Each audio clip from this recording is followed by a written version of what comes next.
بسم اللہ الرحمن الرحیم۔ السلام علیکم ناظرین، میں طارق اسماعیل ساگر آپ کی خدمت میں اس اہم خبر کے ساتھ حاضر ہوں کہ لبنان کی طرف سے حزب اللہ نے بھی اسرائیل پر باقاعدہ حملہ شروع کر دیا ہے۔ یاد رکھیے، حزب اللہ کو تباہ و برباد کرنے میں اسرائیل نے تمام توانائیاں صرف کر دی تھیں۔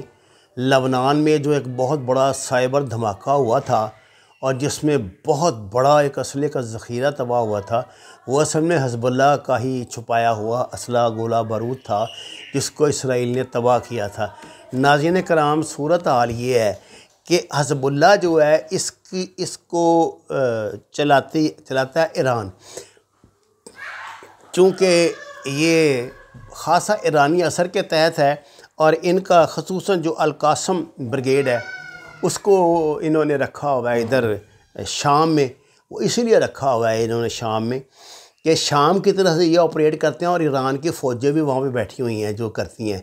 یہ جو القاسم بریگیڈ ہے، وہ آپ کو پتہ ہے نا، جو ان کے کمانڈر تھے جو وہاں عراق میں جن کو امریکہ نے ڈرون حملے کے ذریعے مارا تھا، یہ وہ تھے۔ ناظرین کرام، لبنان کی طرف سے حزب اللہ کا حملہ اور غزہ میں یعنی اسرائیل کے اندر سے حماس کی جو ان پہ تباہی آ رہی ہے، اور دوسرا جن کا عزاء الدین قسام بریگیڈ گروپ ہے، بیچاروں کا 15-20 لوگ ہوں گے۔ یہ بھی اتنے کہاں، یہ میرے خیال سارے تعداد میں ملا بھی نہیں جتنے میں نے نام لیے ہیں، تو زیادہ سے زیادہ 400-500 ہوں گے یا 1000 ہوں گے۔ ان کے پاس اسلحہ کہاں ہے؟ غریبوں کے پاس ڈر کے مارے کوئی ان کو اسلحہ ہی نہیں دیتا۔ ناظرین کرام، یہ جو حزب اللہ کا حملہ نا، یہ اس لیے بھی بڑی اہمیت کا حامل ہے کہ اس سے بڑی پہلے جو ایک جنگ ان کی باقاعدہ ہو چکی ہے نا اسرائیل کی، وہ حزب اللہ کے ساتھ ہی ہوئی تھی، جب اسرائیل کا ایک فوجی حزب اللہ نے اغوا کر لیا تھا، اور اس کے تعاقب میں بھی اسرائیلی فوجیاں جو ہیں وہ لبنان میں گھس گئی تھیں، انہوں نے بڑی قتل و غارت گری کی تھی، لیکن وہ فوجی ان کو آج تک واپس حزب اللہ کی طرف سے نہیں ملا۔ اس کے بعد سے اسرائیل مسلسل حزب اللہ کو نشانہ بنا رہا ہے۔ حزب اللہ کو بھی جب موقع ملتا ہے وہ نشانہ بناتے ہیں، لیکن آپ جانتے ہیں اسرائیل کی قوت کے ساتھ ان کی قوت کا کیا مقابلہ ہے، تو قوت ایمانی ہے جو ان سے کچھ کام کروا لیتی ہے۔ اچھا، اس سلسلے میں جو بڑی اہم خبر ناظرین کرام یہ ہے کہ اس حملے کے بعد اب اتنے وہ پریشان ہیں جو یہودی آبادی ہے، کہ انہوں نے اپنی آبادیوں سے جہاں مسلمانوں کے ساتھ وہ رہتے ہیں بھاگنا شروع کر دیا ہے۔ آپس میں ان کے فسادات شروع ہو گئے ہیں، اور ایسے مناظر دکھائے ہیں جہاں یہ مسلمان جو وہاں کے مکین ہیں اور جو یہ ہیں یہودی ہیں، یہ آپس میں لڑ رہے ہیں۔ جو عیسائی یہاں پہ رہتے ہیں یروشلم کے ارد گرد، ان کی ہمدردیاں مسلمانوں کے ساتھ ہیں، کیونکہ یہ جو یہودی ہیں نا، یہاں رہنے والے عیسائیوں کو بھی مسلمانوں کے برابر ہی کنسیڈر کرتے ہیں، ان کے ساتھ بھی بہت زیادتی کرتے ہیں، ان کے جو مقدس مقامات ہیں ان تک انہیں رسائی نہیں دی جاتی جس طرح مسلمانوں کو نہیں دی جاتی۔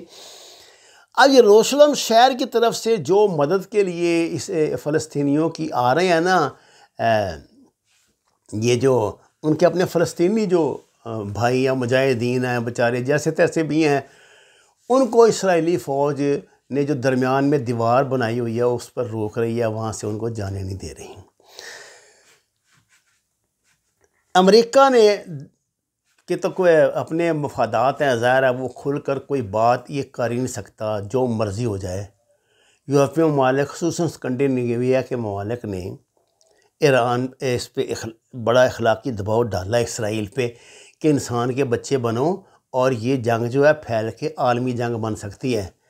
لیکن سلوٹ کریں ان کی بغیرتی کو عربوں کی، ایک لفظ نہیں، ان کی زبان ٹوٹ گئی ہوگا ایک لفظ، نہ مصر، نہ اردن، نہ یہ سعودی عرب، نہ امارات۔ شام بیچارہ تو جس پوزیشن میں ہی ہے ان کو تو زندگی موت کا مسئلہ انہوں تو کرنا ہی ہے۔ عراقی اس پوزیشن میں ہی نہیں ہے بیچارے کہ آپ کچھ کر سکیں، لیکن دامے درمے قدمے سکنے وہ کیا کرتے ہوں گے، یہ بات ہم سب جانتے ہیں، آپ کو جان لینی چاہیے۔ یہ بات بار بار ان کا میڈیا کہہ رہا ہے کہ جی پاکستان اور ترکی دونوں کے فوجی جو ہیں وہ اندر موجود ہیں، اور وہ ان کے ساتھ مل کے لڑ رہے ہیں، یہ ٹرینڈ لوگ ہیں۔ اب ایک بہت بڑا جو خوف وہاں اس میں پھیل گیا ہے یا پھیلایا گیا وہ یہ ہے کہ پاکستان کسی وقت شاہین 3 میزائل کا حملہ کر کے ان کو نیست و نابود کر سکتا ہے. اور جہاں تک انہوں نے بہت بڑا اپنی طرف سے کدو میں تیر چلایا تھا کہ انہوں نے مودی کو اپروچ کی ہے کہ وہ پاکستان کو روکے کہ وہ ان کی فلسطینیوں کی مدد کو نہ آئے. وہ مجھے اس لیے کامیاب ہوتا دکھائی نہیں دے رہا. اس وقت انڈیا کے حالات نہیں ہیں. سوال ہی پیدا ہوتا وہ پاگل تو نہیں ہے نا کہ ایسی حرکتیں کرے گا کچھ کرے گا.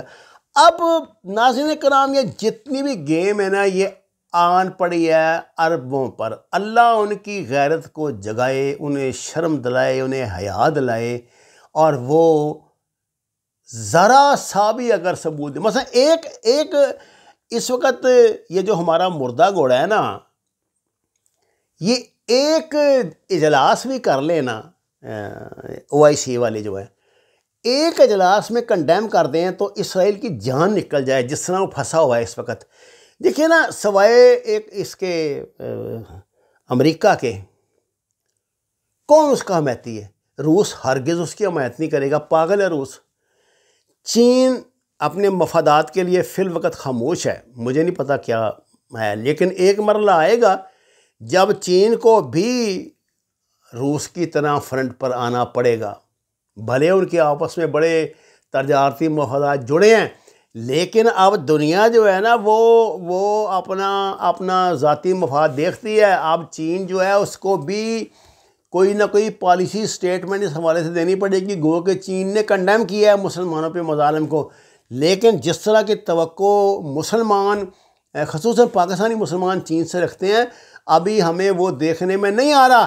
عین ممکن ہے کہ میری یہ ویڈیو جب آن ایئر ہو تو اللہ کرے اس سے پہلے ہی چین جو ہے وہ کوئی نہ کوئی اپنا جو سٹانس اس نے لے لیا ہو. ناظرین کرام جب تک یہ عربوں کو شرم نہیں آئے گی, ان کو حیا نہیں آئے گی, عرب کے اندر عوام اتنے ظلم و ستم اور اتنے قہر و جبر کی زندگی گزارتے ہیں کہ بظاہر تو وہ بہت آزاد انسان نظر آتے ہیں لیکن اصل میں وہ بدترین غلام ہے, کچھ سیکھ نہیں سکتے. اتنا ان کا انٹیلیجنس سسٹم سخت ہے, اتنی سخت گیری ہے, اور بادشاہت نے ان کو بالکل غلام بنا دیا ہے. ان کے ذہن ہی نہیں رہے, وہ بس اسلام اسی کو سمجھتے ہیں کہ نماز پڑھ لی, روزے رکھ لیے اور حج کر لیا, اس کے اور زکوٰۃ اور خیرات کو, اس کے علاوہ ان کو اسلام کا پتہ ہی نہیں ہے.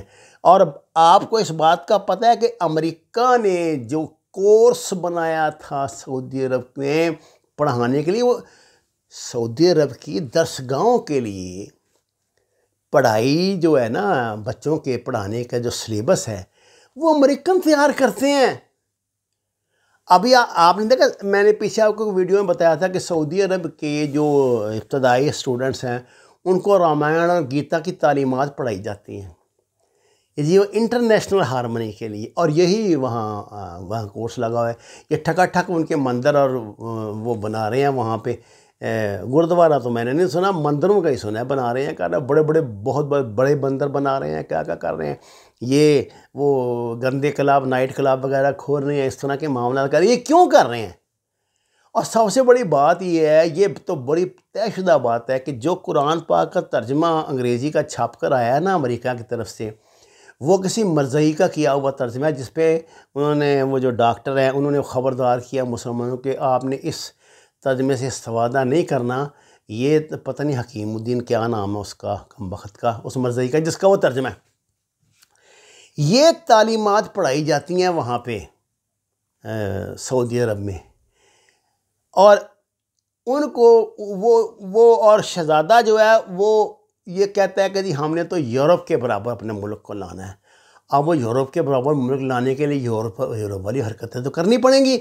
وہ یورپ والی حرکتیں تو کر رہا ہے, جہنم میں جائے کرے, ہمیں سے لینا دینا نہیں. لیکن یہ اپنا ہمسایہ ملک ہی جان کے, اپنے ہم نسل ہی جان کے, فلسطینیوں کا کہ تو مطلب یہ تو قرآن نے ان کا جس طرح ذکر کیا ہے, یہ تو ایک تاریخ ہے پوری, اور پوری امت مسلمہ آپ کا قرض ہے. یہ جو قبلہ اول ہے یہ خالی فلسطینیوں کا ہے. انہوں نے جو بھی بار بار تمام ملکوں کا نام لے کے ان کی عورتیں ان کے بچے جو آپ ویڈیوز دیکھ رہے ہیں جان نکال دیتی ہے. وہ للکار رہے ہیں مسلمانوں کو، سب سے پہلے پاکستان کا نام لیتے ہیں، سب سے پہلے پاکستان کا نام لیتے ہیں. یہ اللہ نے کیسی دیکھی ہے پاکستان کی امید، حالانکہ ہمیں آجمی کہتے ہیں لیکن ان کو پتہ ہے غیرت انہی میں ہے. انشاءاللہ تعالی سنا ہے میں نے یہ قدسیوں سے وہ شعر، پھر ہوشیار ہوگا. انشاءاللہ تعالی وقت آئے گا، یاد رکھنا وہ وقت انشاءاللہ آئے گا جب اللہ کا وعدہ پورا ہوگا اور قبلہ اول آزاد ہوگا. صلاح الدین ایوبی، حضرت عمر فاروق کی روحوں کو خوشی ہوگی اور مسلمان یہاں بغیر پابندی کے انشاءاللہ نمازیں ادا کر کے اپنی پیشانیوں کو اللہ کے آگے جھکا کے اس کی تسبیح کر کے مناجات کر کے اور اس مقام پہ جس کو میرے آقا صلی اللہ علیہ وسلم کو اللہ نے اپنے پاس بلانے کے لیے منتخب کیا تھا، اپنی آنکھوں سے دیکھیں گے. وما علینا الا البلاغ المبین. ناظرین کرام، درخواست ہے قرآن اور نماز کو ترجمے کے ساتھ جانیے. ہمارے چینل کو سبسکرائب کریں، لائکس دیں.